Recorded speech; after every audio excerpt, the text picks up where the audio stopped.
warahmatullahi wabarakatuh. Tabipun, perkenalkan saya Mutia Laraswati. Saya merupakan CGP Angkatan 11 dari SDN 3 Labuan Ratu, Kota Bandar Lampung.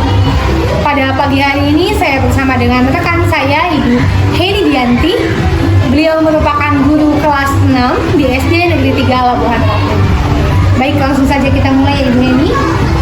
Oke, selamat pagi Bu Heni. Pagi Bu Mutia. Bagaimana kabarnya hari ini Bu? Alhamdulillah sehat Bu Mutia.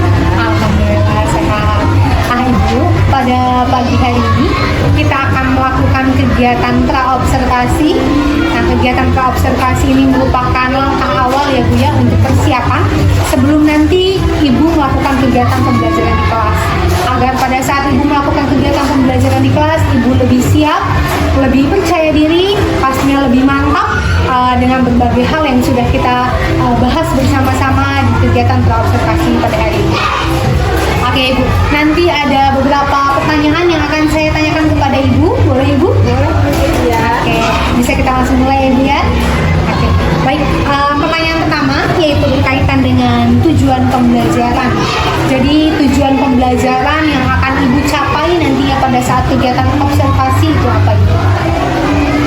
Jadi nanti saat kegiatan observasi kita selanjutnya itu saya nanti akan mengambil materi tentang IPAS ya. Materi tentang IPAS membahas tentang penyakit yang menyerang sistem gerak tubuh manusia. Jadi tujuan dari pembelajaran tersebut adalah yang saya harapkan nantinya siswa dapat menganalisis apa saja penyakit-penyakit yang ada pada tubuh manusia yang menyerang sistem gerak manusia. Jika siswa nanti sudah mampu menganalisis, diharapkan siswa juga mampu menguraikan macam-macam penyakit yang menyerang sistem gerak manusia, mulai dari gejalanya, kemudian dari cara mengatasinya bagaimana. Setelah siswa mampu menganalisis, siswa mampu menguraikan, siswa juga diharapkan mampu mengatur tubuhnya agar tidak terkena penyakit yang menyerang sistem gerak manusia. Oke, jadi materinya nanti itu berkaitan dengan penyakit sistem gerak pada manusia ya Ibu ya. Oke, untuk selanjutnya Ibu, area pengembangan apa yang Ibu harapkan pada peserta didik Ibu nanti? Area pengembangan yang saya harapkan, jadi gini Bu, di kelas saya ini kan anaknya kurang aktif ya, terutama dalam menyampaikan pendapatnya. Jadi keterampilan mereka dalam berbicara dan menyampaikan pendapatnya itu masih kurang. Jadi area pengembangan yang ingin saya kembangkan untuk selanjutnya itu mengenai keterampilan berkomunikasi siswa. Nah, jadi dia lebih percaya diri lagi seperti itu. Oke, keterampilan berkomunikasi, jadi dia agar siswa itu lebih percaya diri Bu ya. Oke, selanjutnya untuk model pembelajaran yang akan Ibu terapkan nantinya itu model pembelajaran seperti apa Ibu? Oke, jadi model pembelajaran yang akan saya gunakan dalam membahas materi ini nanti adalah PBL, Problem Based Learning. Jadi nanti siswa dia akan diberikan masalah melalui pertanyaan-pertanyaan tematik dari video yang akan mereka simak dulu ya. Oke, jadi model pembelajaran itu berbasis masalah ya Bu ya. Nanti harapannya Ibu bisa menerapkan model PBL ini sesuai dengan sintak-sintaknya ya Bu ya. Oke, selanjutnya untuk strategi pembelajaran apa yang akan Ibu terapkan di kelas nanti? Strategi pembelajaran yang akan saya gunakan itu adalah diferensiasi ya Bu ya, pendekatan diferensiasi, karena saya melihat anak-anak di kelas saya ini sepertinya memiliki kebutuhan belajar yang beda-beda. Saya lihat ada anak yang pintarnya menggambar, ada yang anak saat saya beri tugas dia sambil bernyanyi, ada yang menimbulkan suara-suara yang mulutnya mengeluarkan suara seperti itu. Ada juga yang dia sambil mengerjakan sambil berlari-lari, sambil bergerak seperti itu. Mungkin nanti saya akan menggunakan strategi pendekatan pembelajaran diferensiasi yang sesuai dengan kebutuhan siswa. Mungkin yang saya ambil mengenai gaya belajar. Oke, baik. Jadi ada menerapkan strategi diferensiasi berdasarkan gaya belajar peserta didik ya Bu ya. Diferensiasi apa saja? Diferensiasi yang akan saya terapkan mungkin saya akan mengambil hanya 2 saja ya Bu ya, mengenai proses dan produk. Proses dan produk. Untuk prosesnya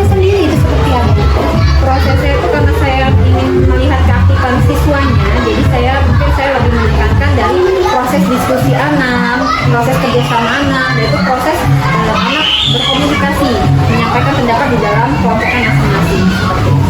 Untuk produknya diferensiasi produk apa?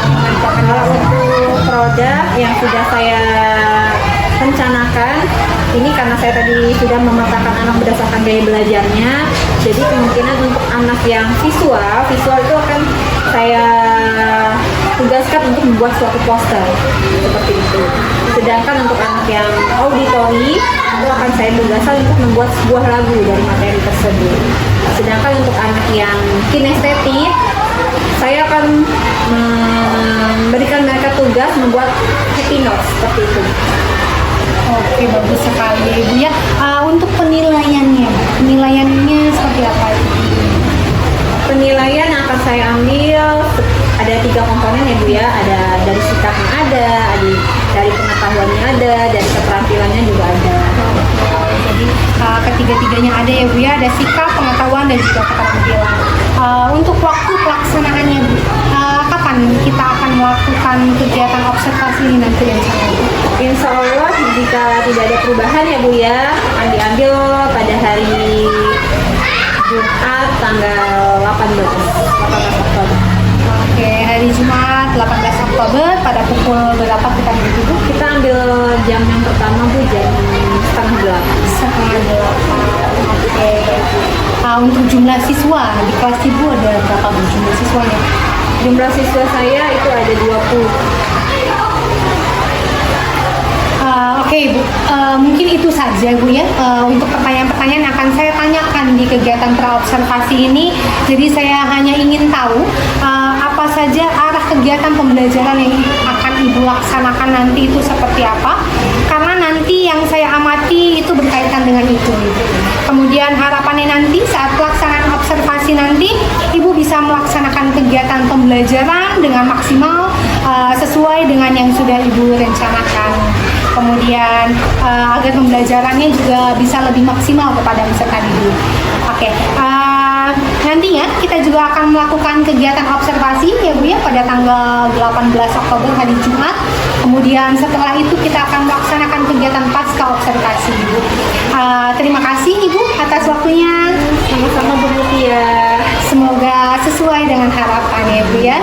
Oke, sekian dari saya. Wassalamualaikum warahmatullahi wabarakatuh. Waalaikumsalam warahmatullahi wabarakatuh.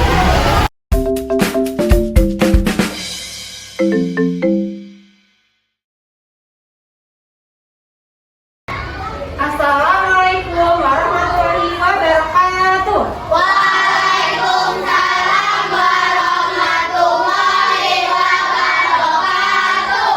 Kelas 6 Siap, kelas 6. siap. Bagaimana kabar hari ini? Alhamdulillah luar biasa.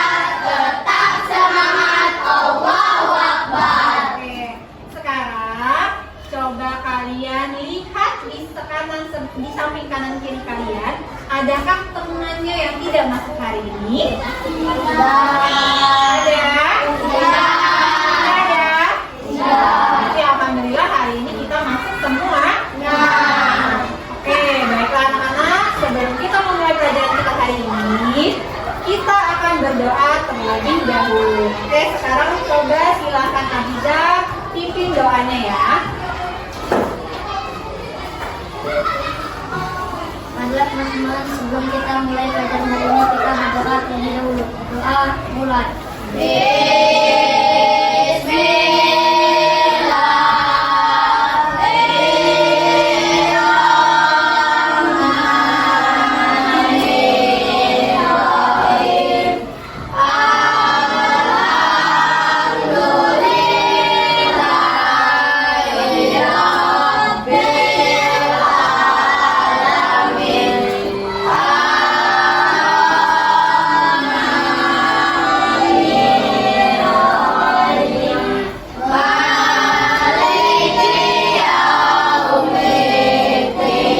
Nah, baiklah anak-anak, untuk memupuk rasa cinta kita kepada tanah air, terlebih dahulu kita akan menyanyikan lagu nasional. Lagu nasional yang akan kita nyanyikan hari ini adalah lagu Maju Tak Gentar. Oke, sekarang semuanya berdiri.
pada tempatnya. Membuang sampah pada tempatnya. Itu Mendengarkan guru yang sedang berbicara. mendengarkan guru yang sedang berbicara. Ada lagi? Delia? Melaksanakan piket kelas. Oke, jadi kesepakatan kelas yang sudah kita sepakati bersama, khususnya nanti dalam pembelajaran itu adalah ketika ada teman yang menyampaikan pendapat, kalian harus mendengarkan. Ketika ibu sedang berbicara, ibu sedang menjelaskan, kalian juga harus mendengarkan dan memperhatikan. Oke, sekarang minggu lalu kita sudah belajar tentang apa, Nak? Tentang rangka. Lebih tepatnya tentang sistem gerak pada manusia. Oke, kira-kira siapa yang masih ingat sistem gerak pada tubuh kita ada berapa sih? Dan 3. Ada 3. Apa saja? 1. Ada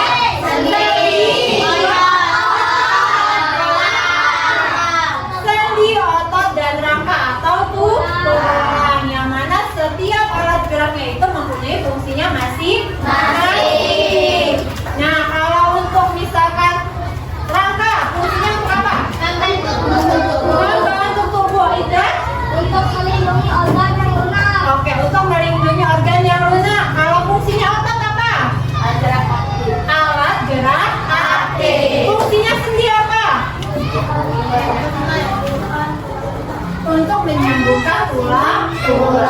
Nah, dengan adanya alat gerak pada tubuh kita, sistem gerak pada tubuh kita, apa sih yang bisa kita lakukan? Kita akan lebih mudah untuk bergerak.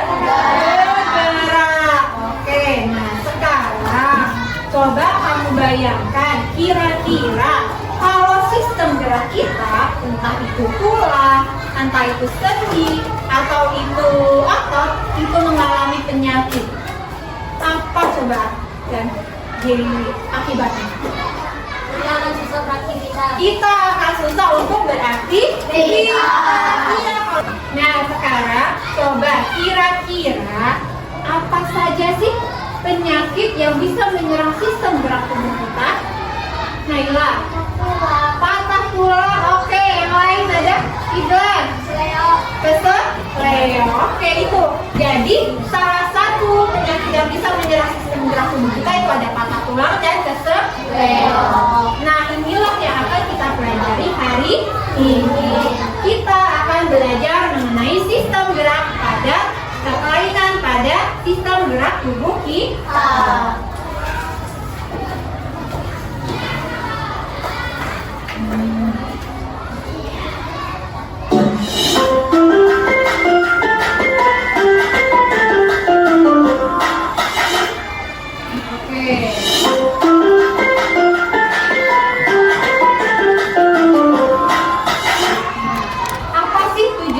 Mempelajari penyakit yang menyerang sistem gerak tubuh kita.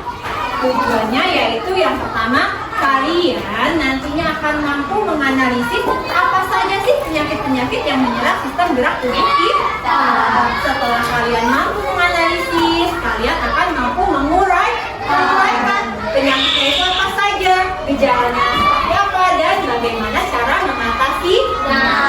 Setelah kalian mampu menganalisis, mampu menguraikan, nantinya kalian akan mampu mengatur atau menjaga tubuh kalian agar tidak terkena penyakit yang menyerang sistem gerak. Oke, bisa dipahami? Bisa.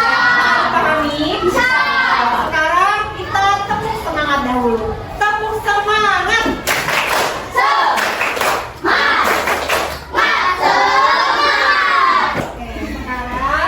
Silakan kalian simak video yang akan ibu putar berikut. Pada video kali ini kita akan mempelajari tentang penyakit yang menyerang sistem gerak. Penyakit yang menyerang sistem gerak. Tulang tersusun atas kalsium, suatu zat yang sifatnya keras. Sifat keras tersebut membuat tubuh memiliki bentuk yang kokoh. Tulang membuat kita dapat berdiri tegak, menggenggam pensil, menopang tubuh saat duduk, dan melakukan berbagai aktivitas lainnya. Meskipun tulang pada dasarnya kuat, bukan berarti tulang tidak dapat rusak. Begitu pula dengan otot dan sistem. Simak videonya. Jika sudah, sekarang ada apa saja sih penyakit yang menyerang sistem gerak tubuh kita? Osteoporosis. Ada osteoporosis, ada apa lagi Naila? Lordosis, kifosis, ada kifosis, ada apa lagi? Skoliosis. Ada skoliosis. Setelah itu ada apa lagi nak? Ada defisiensi vitamin D. Oke, itulah penyakit-penyakit yang menyerang sistem gerak pada tubuh kita. Tadi ada yang menyebutkan osteoporosis. Apa itu osteoporosis? Pengeroposan tulang. Kalau skoliosis?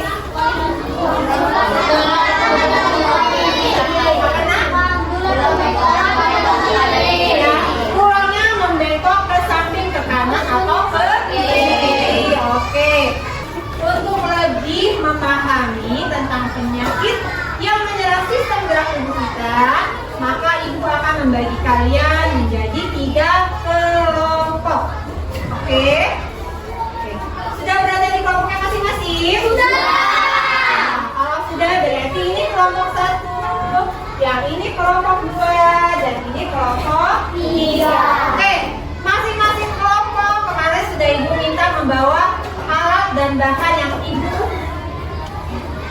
sebutkan. Sudah dibawa? Sudah. Kalau sudah silahkan boleh dikeluarkan.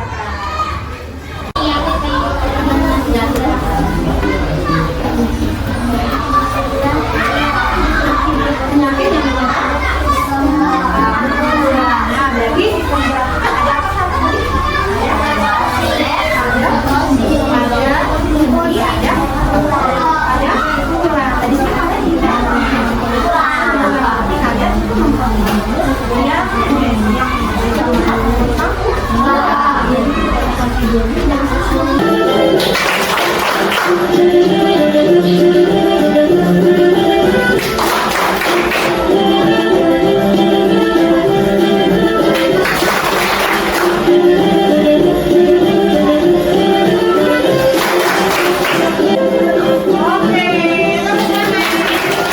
Tubuh bawahnya, terutama setelah duduk terlalu lama atau menyentuh barang berat.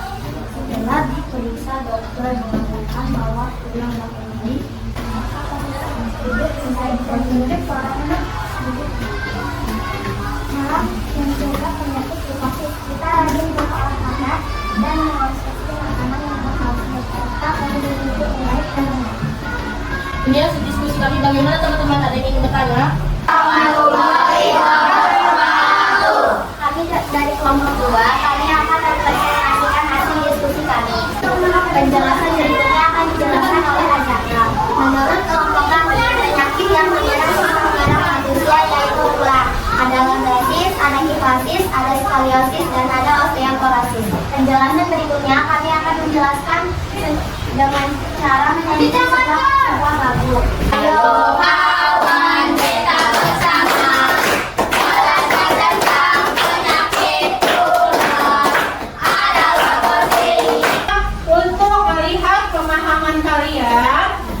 Untuk melihat sampai di mana pemahaman kalian mengenai penyakit yang menyerang sistem gerak, maka ibu akan memberikan evaluasi.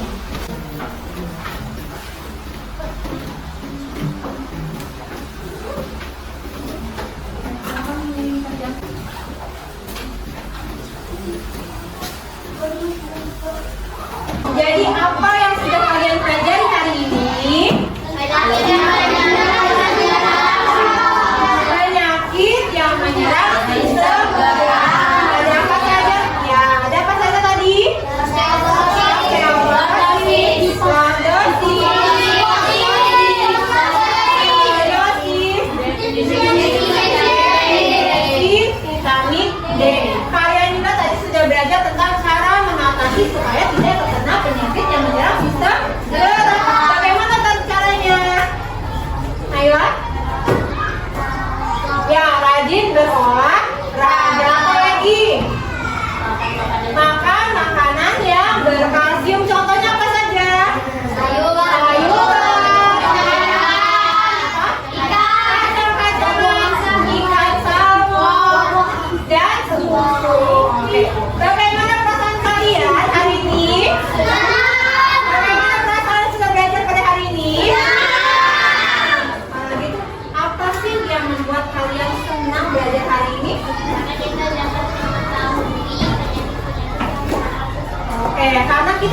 belajar mengenai penyakit yang menyerang sistem gerak. Sekarang kita mau tepuk senang dulu. Berdiri semuanya. Berdiri semuanya. 1, 2, 3.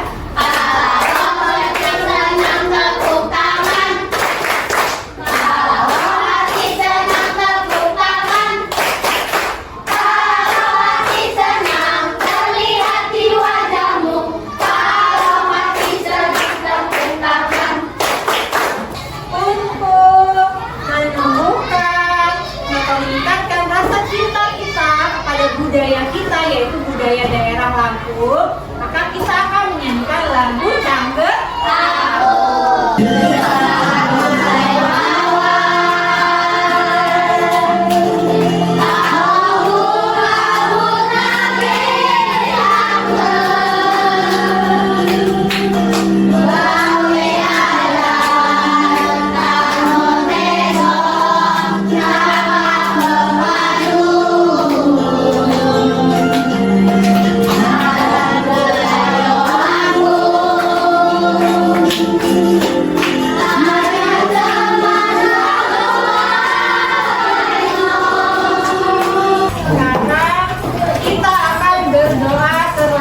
dahulu. Itu Ibu minta tolong kepada Liza untuk pimpin doanya kembali. Marilah kawan-kawan, sebelum kita akhiri pelajaran hari ini, kita berdoa terlebih dahulu. Berdoa mulai.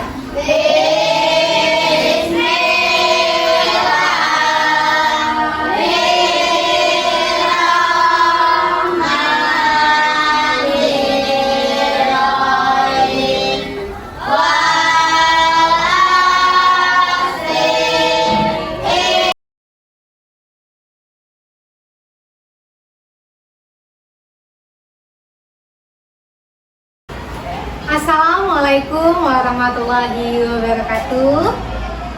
Berjumpa kembali bersama dengan saya Mutia Laraswati, CGP Angkatan 11 dari SDN 3 Labuhan Ratu, Kota Bandar Lampung. Pada saat ini saya akan melakukan kegiatan pasca observasi bersama dengan rekan sejawat saya Ibu Heni Dianti. Beliau merupakan guru kelas 6 di SD Negeri 3 Labuhan Ratu. Dan saya juga ditemani oleh pengajar praktik saya yaitu Ibu Teti Feriani. Oke, baiklah langsung saja kita mulai ya Ibu-Ibu. Assalamualaikum warahmatullahi wabarakatuh. Waalaikumsalam warahmatullahi wabarakatuh. Bagaimana kabarnya Ibu Teti, Ibu Eni? Alhamdulillah sehat. Alhamdulillah semuanya dalam keadaan sehat ya Ibu-Ibu.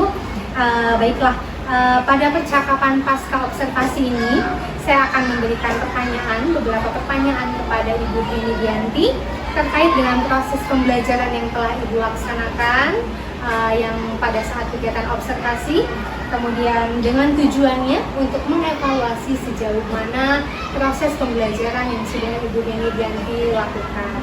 Baiklah, langsung saja untuk pertanyaannya. Yang pertama Ibu Heni, bagaimana perasaan Ibu terkait dengan berjalannya kegiatan observasi yang sudah berlangsung Ibu? Rasanya alhamdulillah ya Bu ya, alhamdulillah pelaksanaan observasi ini sudah berjalan lancar. Meskipun di awal-awalnya saya merasa kayak ya nervous, tegang, namanya karena kita mengajar diamati gitu kan. Jadi saya merasa kayak nervous sedikit. Iya betul ya Bu ya, karena ada yang mengamati jadi tegang ya Bu ya. Oke, baiklah. Bisa ceritakan kembali Bu, strategi atau langkah-langkah apa yang sudah Ibu lakukan pada saat kegiatan pembelajaran observasi? Yang pasti strategi atau langkah yang saya lakukan pastinya yang sudah saya rencanakan sebelumnya. Itu yang saya lakukan pertama yaitu membuat modul ajar. Nah, modul ajar ya sesuai dengan pendekatan diferensiasi. Kemudian saya juga membuat LKPD yang sesuai dengan kebutuhan diferensiasinya anak. Kemudian saya juga membuat media belajarnya dan bahan ajar. Oke, pada saat proses pembelajaran kemarin, apakah model problem based learning-nya itu sudah sesuai dengan sintak-sintaknya Ibu? Alhamdulillah Bu, kemarin kan saat observasi saya menggunakan metode pembelajaran problem based learning ya. Jadi alhamdulillah saat saya melakukan kegiatan pembelajaran kemarin itu sudah sesuai dengan singkat-singkat yang sesuai dengan PBL-nya. Kemudian juga saya sudah melihat ada kemajuan dari anak-anak yang saya lakukan pembelajaran tersebut, anak-anak sudah mulai terlihat aktif. Oke, sesuai nih Bu dengan catatan saya bahwa pada saat kegiatan observasi Ibu ini sudah menjalankan model pembelajaran tabung based learning sesuai dengan sintak-sintaknya. Kemudian Ibu juga sudah mengajak siswa untuk berdiskusi sehingga kegiatan pembelajaran itu aktif dan menyenangkan. Oke Bu, selanjutnya untuk area pengembangannya yaitu kemarin adalah keterampilan siswa untuk berkomunikasi, ya, keterampilan berkomunikasi, percaya dirinya saat presentasi, kemudian keterampilan siswa bekerja sama dalam kelompok ya Bu ya. Dan menurut Ibu, sejauh mana area pengembangan tersebut sudah disampaikan? Apakah sudah berhasil dilakukan di kelas atau belum Bu? Untuk area pengembangan yang saya ceritakan awal sama Bu ya, saya bilang bahwa kelas saya ini komunikasi anak dalam menyampaikan pendapat itu masih kurang. Nah, saat saya melakukan kegiatan pembelajaran kemarin itu alhamdulillah sudah mulai terlihat baik ya, sudah mulai anak dalam menyampaikan pendapat itu sudah mulai terlihat. Tapi memang namanya sesuatu itu pasti butuh proses, pasti ada kekurangannya. Iya betul Bu. Jadi sudah berusaha maksimal ya Bu ya, tapi masih ada pasti masih ada kendala atau hambatan ya Bu ya. Nah kendala atau kekurangan hambatan yang terjadi pada saat proses pembelajaran itu apa saja Bu? Sejauh ini yang saya lihat saat pembelajaran kemarin itu anak masih terlihat ada yang diam, masih ada yang kurang aktif dalam kegiatan diskusi. Kemudian saat anak presentasi masih ada yang masih malu-malu, masih ada yang belum berani. Anak itu sudah saya melihatnya sudah bisa, sudah memahami dengan materi yang sedang dipelajari, tapi masih terlihat kayak mau mengacungkan tangan atau memberikan pendapat itu kayak masih belum berani, takut dalam diri takut jawaban saya salah. Oke, jadi masih kurang percaya, masih ada yang kurang percaya diri ya, masih ada yang kurang aktif ya Bu ya. Nah, menurut Ibu, mengapa hal itu bisa terjadi ya Bu? Menurut saya mungkin penyebabnya kalau untuk yang belum terjadinya diskusi yang aktif itu mungkin karena biasa anak-anak tuh masih mengandalkan temannya. Mungkin dalam satu kelompok dilihatnya ada temannya yang dirasa sudah mampu, mereka menyerahkan tugasnya sepenuhnya kepada temannya. Mungkin terlihat juga ada kurangnya manajemen anak dalam membagi tugas. Ya. Jadi anak-anak tuh mungkin dalam membagi tugasnya itu kayak belum sesuai dengan porsinya masing-masing. Jadi misalkan dalam satu kelompok kita ada 5 orang, jadi yang bekerja hanya 2. Harusnya kalau sewajarnya itu setiap anak tuh punya porsi tugasnya masing-masing. Dan kemudian mungkin karena selama ini belum terbiasa, anak tuh belum dibiasakan untuk presentasi, mengemukakan hasil diskusinya. Jadi mungkin memang masih belum terbiasa saja. Jadi kayak masih belum terbiasa, jadi kayak masih takut-takut seperti itu, masih belum percaya diri. Meskipun anak itu saya rasa sudah bisa. Oke, jadi rencana pembelajaran Ibu ke depannya itu Ibu ingin mengajak siswa untuk melakukan kegiatan, untuk melakukan pembagian tugas Ibu ya, supaya setiap siswa itu punya punya tanggung jawabnya masing-masing gitu ya. Kemudian Ibu akan menggunakan games mungkin ya, games untuk pembelajarannya agar lebih menyenangkan gitu ya. Oke, mudah-mudahan apa yang Ibu rencanakan bisa terrealisasi dan memberikan proses pembelajaran yang sesuai dengan kebutuhan peserta didik Ibu ya. Jadi menciptakan pembelajaran yang bermakna bagi peserta didik Ibu ya. Oke, saya tunggu cerita Ibu selanjutnya ya Bu ya. Nah, Ibu tadi sudah menjelaskan solusi atas hambatan yang terjadi. Kapan Ibu akan melakukan rencana tersebut? Insya Allah secepatnya ya Bu ya, kemungkinan dalam minggu-minggu ini atau selang 1-2 hari ini untuk menciptakan sesuatu hal, sesuatu pembelajaran yang berkaitan pada meeting begitu proses. Jadi saya akan mempersiapkan dari mulai dari modulnya, dari metodenya, apa tadi saya akan menggunakan games-games itu, saya akan membuat-buat dulu itu games apa yang akan saya gunakan sesuai dengan kelas saya. Oke, baik. Jadi bisa saya simpulkan ya Bu ya, dari observasi yang Ibu lakukan kemarin, saya amati berdasarkan catatan saya, semua terlihat ada. Kemudian di mana tujuan yang sudah tersampaikan, strategi diferensiasi juga sudah ada, sintak-sintak PDL juga sudah terlihat. Siswa juga aktif ya Bu ya, walaupun masih ada beberapa yang kurang aktif gitu ya, tapi secara keseluruhan itu sudah amat baik Bu. Dan mudah-mudahan apa yang Ibu rencanakan ini bisa secepatnya direalisasikan sehingga bisa memberikan pembelajaran yang bermakna bagi siswa-siswi di sekolah. Kemudian saya mau mengucapkan terima kasih banyak Ibu karena Ibu sudah bersedia untuk diobservasi, dimulai dari kegiatan praobservasi kita kemarin sebelumnya, kemudian kegiatan observasi dan kegiatan pasca observasi pada hari ini. Oke, baiklah. Selanjutnya saya akan memberikan kesempatan kepada Ibu Teti sebagai pengajar praktik untuk memberikan umpan balik atau tanggapannya terkait dengan jalannya kegiatan percakapan pasca observasi ini.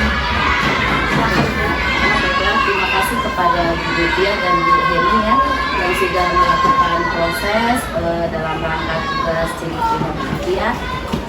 Bu Butia sudah menjalankan ya tugas di mana beliau harus melakukan praobservasi, kemudian observasi di kelas dan pasca observasi dengan teknik coaching itu sudah berhasil ya, sudah sangat baik, di mana rekannya sudah dapat ya Bu Heni ya, rekan sejawatnya sudah dapat melaksanakan pembelajaran di kelas dengan maksimal ya, dengan baik, kemudian sudah dapat memberikan PTL rencana tindak lanjut. Di sini Bu Mutia sudah dapat menggali ya apa dari kebutuhan siswa ya, kemudian dituangkan oleh Bu Heni di kelas, kemudian dari percakapan yang saya amati ini sudah berlangsung dengan baik ya. Kemarin saya sempat juga melihat tugas Bu Mutia yang ada di LMS itu untuk pra dan observasi sudah berjalan dengan baik. Kemudian yang di sini pas observasi saya menyaksikan secara langsung juga sudah berjalan dengan baik ya. Nah, kedepannya saya berharap ini harus terus di continue ya untuk Bu Heni dan Bu Mutia gitu ya. Semoga pembelajarannya menjadi bermakna tadi itu ya, kemudian berdasarkan pada kebutuhan siswa itu ya, sudah sangat baik sekali Bu Mutia. Selamat ya kepada Mutia sudah bisa menjadi seorang coach ya yang baik. Kemudian Bu Heni sebagai seorang rekan sejawat sudah dapat menjalankan proses pembelajaran di kelas berlangsung dengan baik. Terima kasih, tetap semangat dan semoga sukses ke depannya. Amin. Oke, terima kasih banyak Ibu atas umpan baliknya, tanggapannya terkait dengan kegiatan pasca observasi kita pada hari ini. Alhamdulillah rangkaian kegiatan pasca observasi pada hari ini sudah berjalan dengan lancar, dimulai dari kegiatan praobservasi, kegiatan observasi dan kegiatan pasca observasi. Saya ucapkan terima kasih banyak kepada Ibu Teti Feryani dan juga kepada Ibu Heni Dianti atas waktu yang sudah diluangkan. Saya akhiri, wabillahi taufiq wal hidayah. Wassalamualaikum warahmatullahi wabarakatuh. Waalaikumsalam warahmatullahi wabarakatuh.